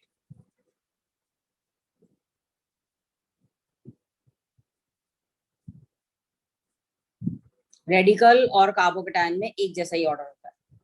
मैम ये ऑर्डर एक बार फिर से समझा दो। कार्बन आयन में स्टेबिलिटी होती है माइनस इफेक्ट से, ये पता है? Yes ma'am. इनमें से देखो किसमें सिर्फ ओनली माइनस इफेक्ट है? सेकंड वाले में। उसके बाद फर्स्ट, क्योंकि बाकी दोनों में तो प्लस इफेक्ट है और वो भी मेसोमेरिक जो कि डोमिनेटेड है। Okay ma'am. अब थर्ड और फोर्थ में देखो किसमें माइनस इफेक्ट ज्यादा है? थर्ड में। Ma'am third. तो फोर्थ में माइनस भी कम है, प्लस एम भी उतना ही है, तो सबसे कम स्टेबल फोर्थ हुआ ना। Okay ma'am, thank you ma'am.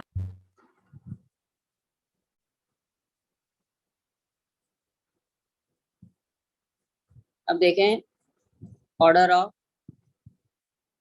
Electrophilic substitution reaction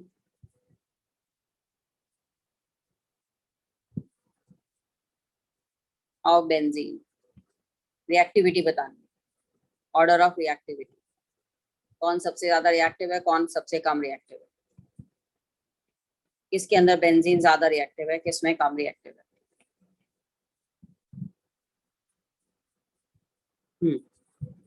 1 2 3 4 5 most reactive से लीस्ट रिएक्टिव की तरफ देखना है। अब बताओ इन ग्रुप्स के, पहले तो इफेक्ट्स देख लो। सबसे स्ट्रॉन्गेस्ट प्लस एम इफेक्ट किसका होगा? NH2। इसका प्लस एम है और इससे कम है। Yes ma'am. मॉडरेट है। इसका कौन सा इफेक्ट है? Minus M. Minus M. और फ्लोरीन के लिए प्लस एंड माइनस दोनों। Reverse hyper conjugation.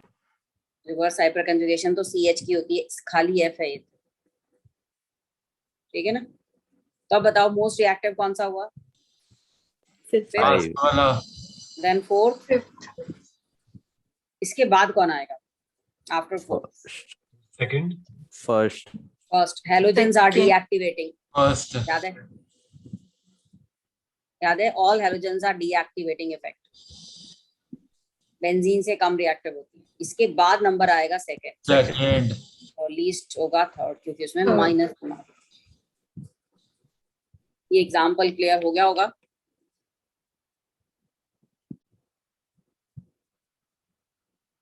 अगला एग्जाम्पल देखते हैं। स्टेबिलिटी ऑफ एल्कीन किस पे डिपेंड करती है? Hyper conjugate. तो अब देखिए जरा एग्जाम्पल।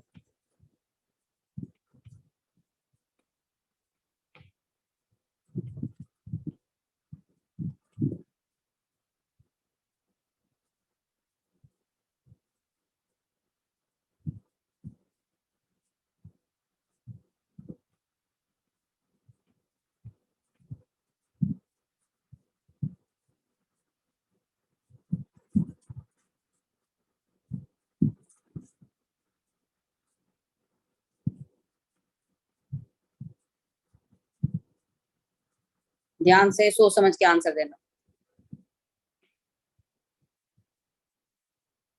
ट्राई कर लो पहले।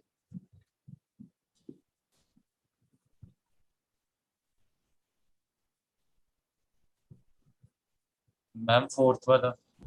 अभी रुक जाओ, ट्राई करने दो सबको पहले।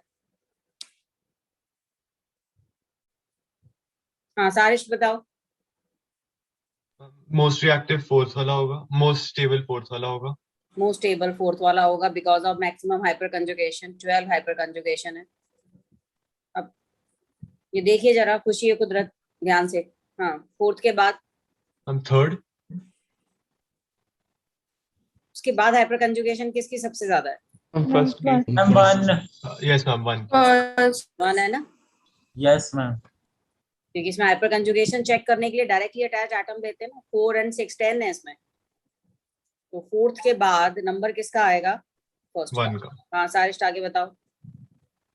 फिर आफ्टर वन आएगा सेकंड वाला, नहीं थर्ड वाला। फिफ्थ आएगा। फिफ्थ वाला। पर उसमें तो सिर्फ हमेशा दो ही है। इसमें नहीं है ना। आइसोब्यूटीन है जिसके अंदर 6 हाइपर कंजुगेशन है। 6 हाइपर कंजुगेशन, 6 हाइपर कंजुगेशन। तो हम चेक क्या करेंगे? Stability of hyper conjugated structure. याद है ना, इसमें प्राइमरी कार्बन पर नेगेटिव चार्ज आ जाता है। याद करो, बताया था ना उसमें, negative charge on primary carbon.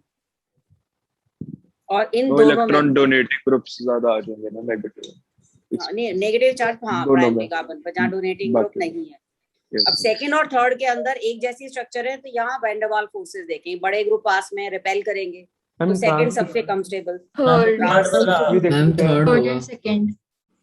Ma'am trans ये orders- में हाँ ट्रांस और सिस भी देख सकते हैं जो पोजीशन है।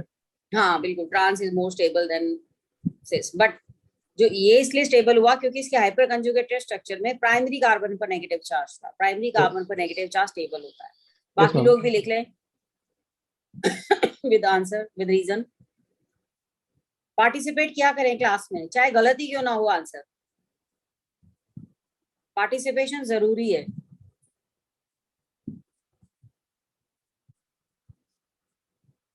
मैम फिफ्थ वाले का रीजन एक बार फिर से समझा दो। फिफ्थ वाले का एक मिनट, अब मैं लास्ट बार बता रही हूँ, उसको ध्यान से सुन लें।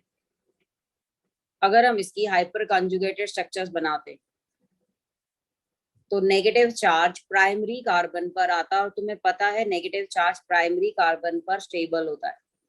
अगर हम इसकी जगह सिस या ट्रांस किसी में भी हाइपर कंजुगेशन चेक करते in any of the structure, तो नेगेटिव चार्ज एक सेकेंडरी कार्बन पर आता, जिसके आगे ये मिथाइल का डोनेटिंग इफेक्ट है।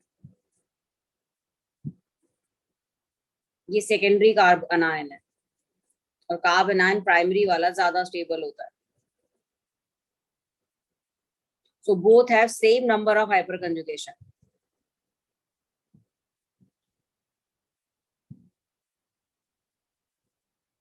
Same number of hyperconjugation.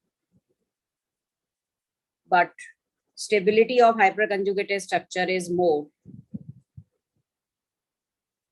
But stability of structure is more in first. हाँ जी, क्लियर हुआ ये? Yes ma'am.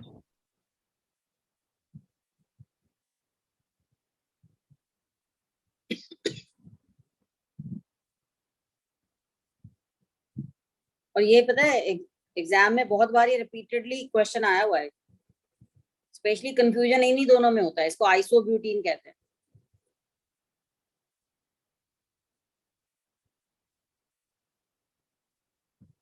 ठीक है, मैम आपने क्या लिखा? Stability of dash is more in first. Stability of structure is more, okay. Hyper conjugated structure is more.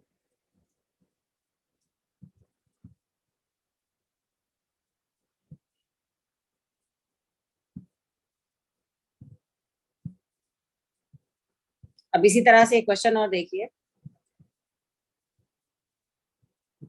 In which lone pair will be in conjugation.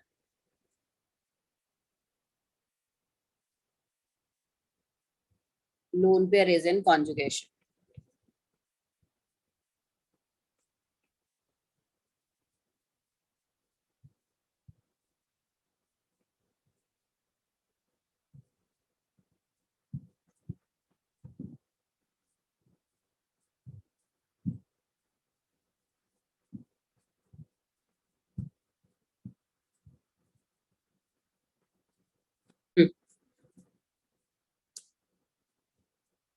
In which case lone pair is in conjugation. First में है no ma'am. No ma'am. Double bond और lone pair एक साथ हो तो conjugation lone pair का नहीं होता, सिर्फ डबल बॉन्ड का होता है। सेकंड वाले में yes ma'am. And out of two lone pair only one will be in conjugation. Yes ma'am. Yes ma'am. Third वाले में yes ma'am. Yes ma'am. Conjugation में, और ये एरोमेटिक भी है, यस मैम। है ना? कितने इलेक्ट्रॉन है? 1 2 3 4 7 5 6 4 तो पाई बॉन्ड है तो 8 इलेक्ट्रॉन प्लस 2 तो 10 इलेक्ट्रॉन है। 10 इलेक्ट्रॉन।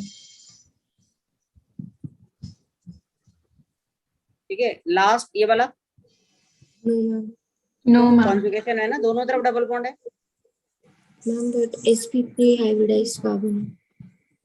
अगर कॉन्जुगेशन में होगा तो उसको कहते ही नहीं है sp3 अब। डबल बॉन्ड से नेक्स्ट पोजीशन पर नेगेटिव चार्ज इज कॉन्जुगेशन, तो ये सेटिस्फाई हो रहा है ना?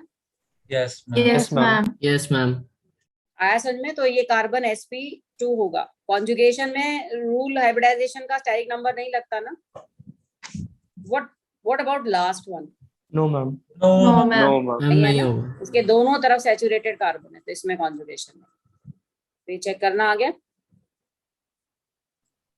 Yes ma'am. Yes ma'am. ये भी एरोमेटिक है, 6 पाई इलेक्ट्रॉन, ये भी 6 पाई इलेक्ट्रॉन है। लोन पेयर नहीं है पर एरोमेटिक तो है। ये एरोमेटिक नहीं, यहाँ sp3 आ गया इसलिए एरोमेटिक। एरोमेटिक में पूरी रिंग में से sp2 होना चाहिए। कॉन्जुगेशन के लिए तो कहीं भी हो सकता है ना। अब जैसे कि मान लो अगर ऐसे होता तो yes there is conjugation. Aromatic नहीं है पर कॉन्जुगेशन तो है ना। Yes ma'am. Yes ma'am. Ma'am अगर इसमें जो डबल बॉन्ड था वो नाइट्रोजन के साथ होता तो फिर ये अब नहीं होता। एरोमेटिक गिनते। एरोमेटिक तो ये है ही अच्छा यस मैम, वो तो पर अच्छा conjugation कॉन्जुगेशन के ही लिए। नहीं होगी। नहीं। हाँ ये होता तो कॉन्जुगेशन नहीं होता, इसमें नहीं है, इसमें है। तो Okay. कॉन्जुगेशन क्लियर हुआ सबको? जब कॉन्जुगेशन है मतलब रेजोनेंस है। ठीक है, अब एक लास्ट क्वेश्चन आज का आदित्य ने भेजा था कि इसकी रेजोनेटिंग स्ट्रक्चर कैसे बनाएंगे, तो देखिए जरा। Yes, ma'am. और अब कॉन्जुगेशन के बाद तुम्हें क्लियर हो जाएगा ये ऐसे था, ये ऐसे Yes. था। Will they B in conjugation? CO and O carbon और डबल बॉन्ड Yes, ma'am. है ना कॉन्जुगेशन में, और इधर भी कॉन्जुगेशन यस मैम, इधर भी बन रहा था। है ना, पर नाइट्रोजन का कॉन्जुगेशन नहीं है ना। No ma'am. है ना, वो तो क्योंकि अब sp3 इलेक्ट्रॉन से यहाँ attached जाएंगे तो ये स्ट्रक्चर यहाँ आएगी। तो एक स्ट्रक्चर क्या बनाएंगे हम, जिसमें ऑक्सीजन पर नेगेटिव चार्ज, यहाँ डबल बॉन्ड और नेगेटिव चार्ज यहाँ आ गया। This is one of the resonating structure. एक और स्ट्रक्चर बना सकते हैं। लेकिन मैम इसमें मतलब लाइक जो पॉजिटिव चार्ज है वो कहाँ आएगा, मतलब क्योंकि नेट Sorry, चार्ज ये 0 नहीं होना चाहिए। ये पॉजिटिव, ये पॉजिटिव होगा। हाँ यहाँ से निकला ना, यहाँ पॉजिटिव। और दूसरी स्ट्रक्चर ये इधर आ जाएगा, ये इलेक्ट्रॉन यहाँ आ जाए। Yes ma'am. अब नेगेटिव चार्ज और वहाँ स्प्रेड हो पॉजिटिव गया, आ जाएगा। आ जाएगा नीचे और ऊपर पॉजिटिव चार्ज। बिल्कुल बिल्कुल, यहाँ पर पॉजिटिव आएगा। Yes ma'am. नाइट्रोजन का कुछ नहीं होने वाला। तो ये 3 स्ट्रक्चर्स बन जाएंगे इसके। अभी तुम्हें एरो का मतलब समझ में आ गया होगा। दोनों इलेक्ट्रॉन जिस तरफ गए वहां डबल बॉन्ड बन गया, ये इलेक्ट्रॉन ऑक्सीजन पर गए तो उस पर नेगेटिव चार्ज आ गया, और जहां से निकले उस कार्बन की तो डेफिशिएंसी होगी, तो ये कार्बन डेफिशिएंट हो गया। सो आई थिंक जीओसी अब क्लियर हो गया होगा। काफी इंटरेस्टिंग और इम्पोर्टेंट टॉपिक में से है। बोलिए मैम। मैंने पूछना था जैसे इसमें अगर जैसे जो ऑक्सीजन के पास वाला डबल बॉन्ड है उसको हम ऑपोजिट डायरेक्शन में लेके जाते हैं। कभी भी नहीं, ऑक्सीजन पे पॉजिटिव चार्ज थोड़ी लेकर आते। लेकिन मैम जैसे ऑक्सीजन पे पॉजिटिव चार्ज इधर तो आ तो जाता है, लेकिन इधर तो कॉन्जुगेशन ही नहीं है ना। ऑक्टेट तो सबका पूरा है, किसका ऑक्टेट पूरा है? नहीं मैम, मैं पूछ रहा हूँ अगर जो जैसे हमने जो अभी बॉन्ड डबल बॉन्ड था उसको हमने क्लॉकवाइज डायरेक्शन में नहीं, कौन सी डायरेक्शन, यस मैम, उसमें ऑपोजिट डायरेक्शन में अगर हम करते हैं, ऑक्सीजन पे पॉजिटिव चार्ज आता और ऑक्सीजन डेफिशिएंट हो जाता, विल दैट पॉसिबल? ऑक्सीजन तो कभी डेफिशिएंट नहीं होना चाहेगा ना। ठीक है। सो अब मंडे की क्लास में तुम दोनों वीडियोस देखोगे। एक टॉटोमेरिज्म की है, वो थोड़ी सी टिपिकल है, पर हाँ पहली स्ट्रक्चरल आइसोमेरिज्म की है, वो दोनों देखना। वेडनेसडे की क्लास में फिर आगे करेंगे, और नेक्स्ट वीक में जीओसी का टेस्ट ओपन हो जाएगा, वो तुम्हें ट्राई करना है। और आईयूपीएसी नेमिंग की डिस्कशन वीडियो मंडे को डाल दी जाएगी। और टेस्ट जिन्होंने अभी भी नहीं किया है प्लीज इसको अटेम्प्ट करें।